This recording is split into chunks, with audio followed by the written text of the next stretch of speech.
Welcome to a new Defense Web TV episode. We start this month's edition with an overview of some of the defense news for February.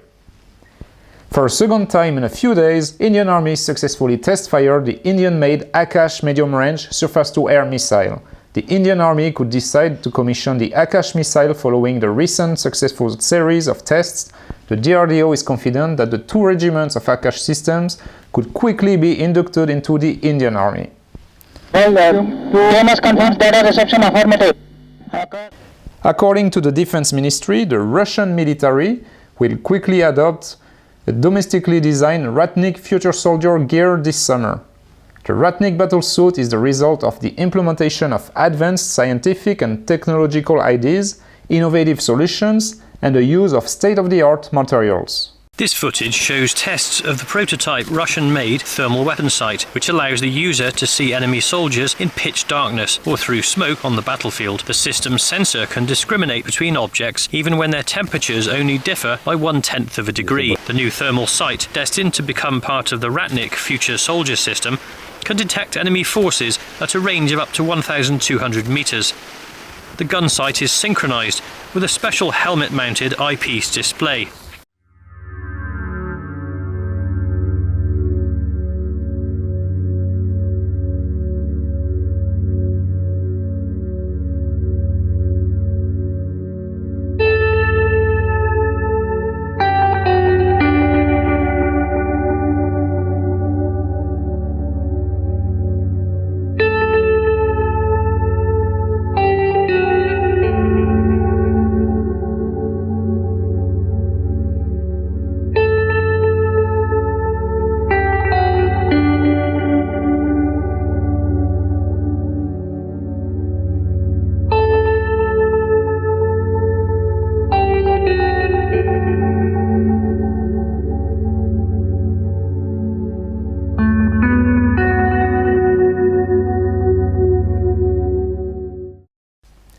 According to Saudi sources, Saudi Arabia is in talks with Pakistan to provide Anza anti-aircraft missiles and Baktar Shikan anti-tank guided missiles to Syrian rebels to try to tip the balance in the war to overthrow President Bashar al-Assad.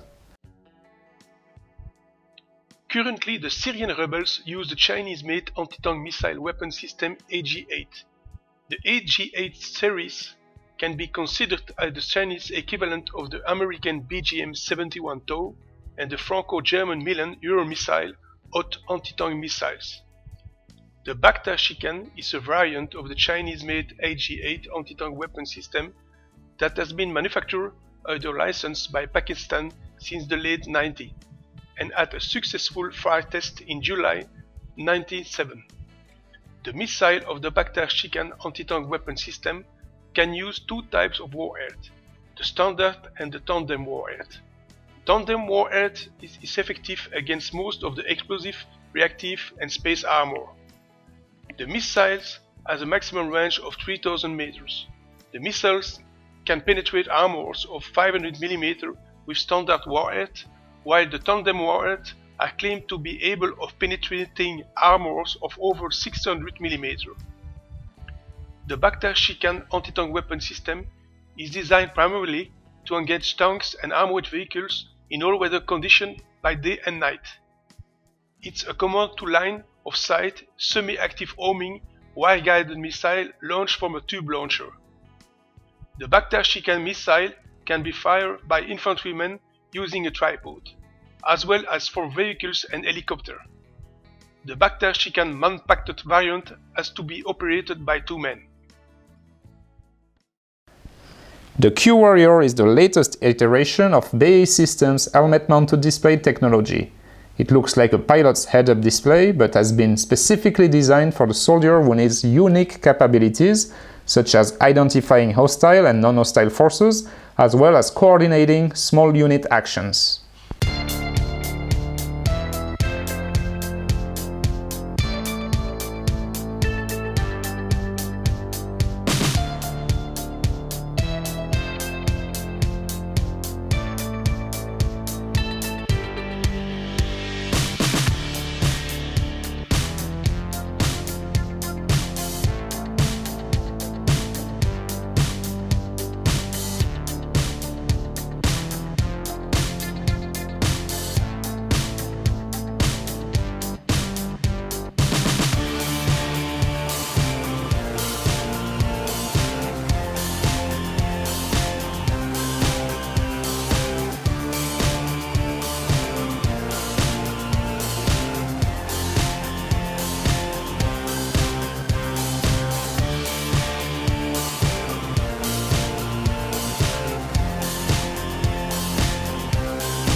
We are proud to announce that Army Recognition has been selected as official media partner and official online show daily for KADEX 2014. The Kazakhstan Defense Expo in Astana will be held from May 22nd to 25th this year. The organizers of KADEX 2014 understood the interest to use the notoriety and popularity of Army Recognition to cover the event and to provide the exhibitors with a global online overview of the exhibition. Our team will bring you coverage of the latest defense and security technologies and innovations from KADEX 2014.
Raytheon Company signed a contract to deliver 9 Phalanx Block 1B close-in weapon systems to the Republic of Korea Navy for installation aboard the future FFX Batch 2 frigate-class ships and a new class of fast combat support ships. More than 890 Phalanx systems have been built and deployed in the navies of 25 nations.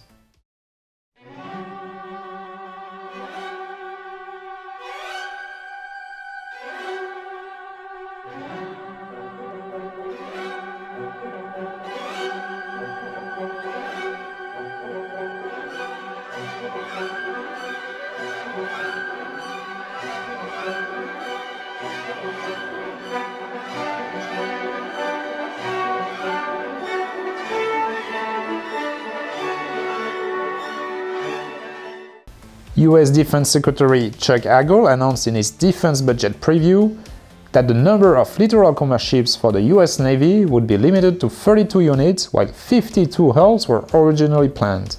The Defense Secretary said the US Navy needs to closely study whether the LCS has the protection and firepower to survive against a more advanced military adversary and emerging new technologies, especially in the Asia-Pacific. He has directed the US Navy to consider a completely new design, existing ship designs, and a modified LCS. The French Navy announced that Acquitaine, the first of its new generation FREMM frigate, recently received its initial operational capability in the field of anti-submarine warfare. The initial application allows the French frigate to perform operational alert missions on France's Atlantic coast, and more specifically in support of the nuclear missile submarines operated by the French Strategic Oceanic Force.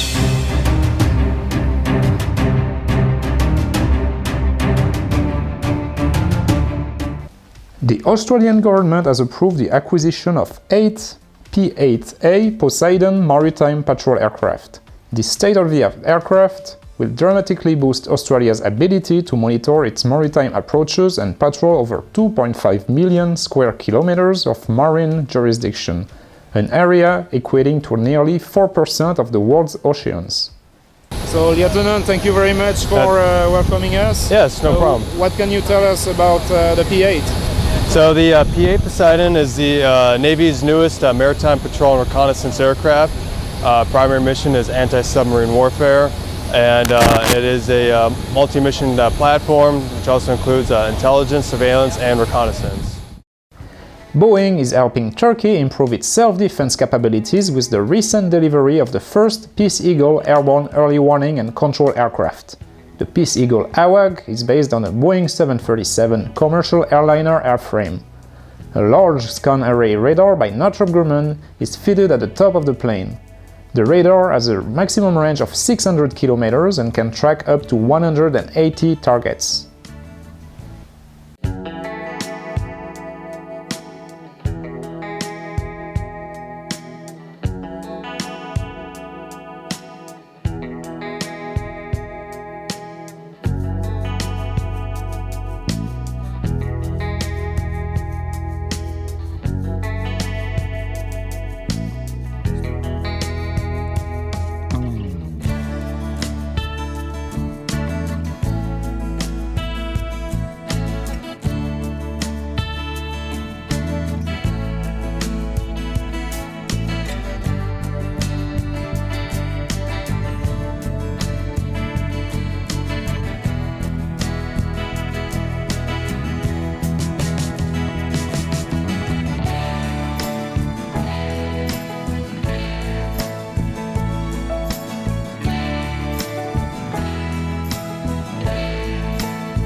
The British MOD revealed for the first time images of the first test flight of its Taranis UCAV, which took place in August last year. The aircraft has been designed to demonstrate the UK's ability to create an unmanned air system which, under the control of a human operator, is capable of undertaking sustained surveillance, marking targets, gathering intelligence, deterring adversaries, and carrying out strikes in hostile territory. And built in the UK.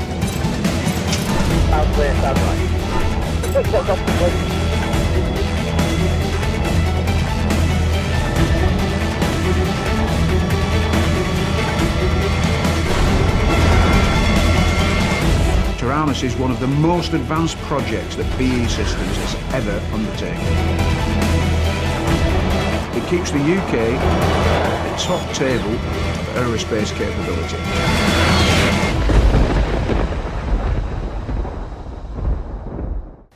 Up next, our DEF Expo 2014 show report. Stay tuned.